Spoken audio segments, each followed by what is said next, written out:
இவருக்கு சொன்னா 5000 மாவட்டத்தில் சொன்னாப்புல இப்படிதான் பண்ணக்கூடாது. கட்சிக்காரன் அம்மா கூப்பிடுறாங்க இல்ல, பேசுங்க, அமைதியா பேசுங்க. பசங்களுக்கு கிடையாது, மாசம் வயசுல பென்ஷன் வருது, மாவட்டத்துக்கு தெரியும். குருசாமி அம்மா சொல்றது கேளுங்க, அமைதியா இருக்காங்க. ஒரு கடை வைக்கிறதுக்கு ஏதாவது கட்சி கொடுக்கிறார்.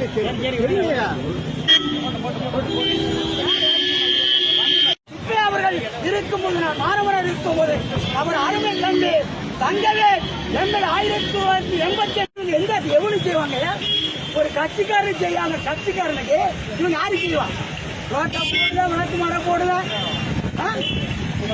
என் பேர் எஸ் குருசாமி பாண்டியன், பேச்சாளர், சங்கரங்கோயில் தாலுகா, வீடிருப்பு போஸ்ட், தென்காசி மாவட்டம். என்னை பொறுத்தளவில் நெல்லை என்ற தொல்லை கொள்கைக்காரனுக்கு அந்த கட்சி ஆட்சியாச்சியும் இதை கேட்க சார் சொன்ன ராமச்சந்திரன். இந்த கட்சியில இருந்தா தெரியும், எங்கிருந்து இந்த கட்சியில பொறுப்பாளர் இருந்த கட்சியில என்ன செய்வான்? ஏகே சார் நியாயமா திராவிட முன்னேற்ற மந்திரா இருந்திருப்பாருன்னா உண்டு. எங்கிருந்து வந்தால் மந்திரான்னு செய்வானா? 3 தரம் வேகத்தை கொடுத்துருக்கேன், கனிமத்தை கொடுத்துருக்கிறேன், ஒண்ணும் கிடையாது. பொறுப்புங்களா? இது வரைக்கும் கட்சிக்காரனுக்கு எதுவும் நடக்கல. சும்மா காரில் வருது, போறது வருது.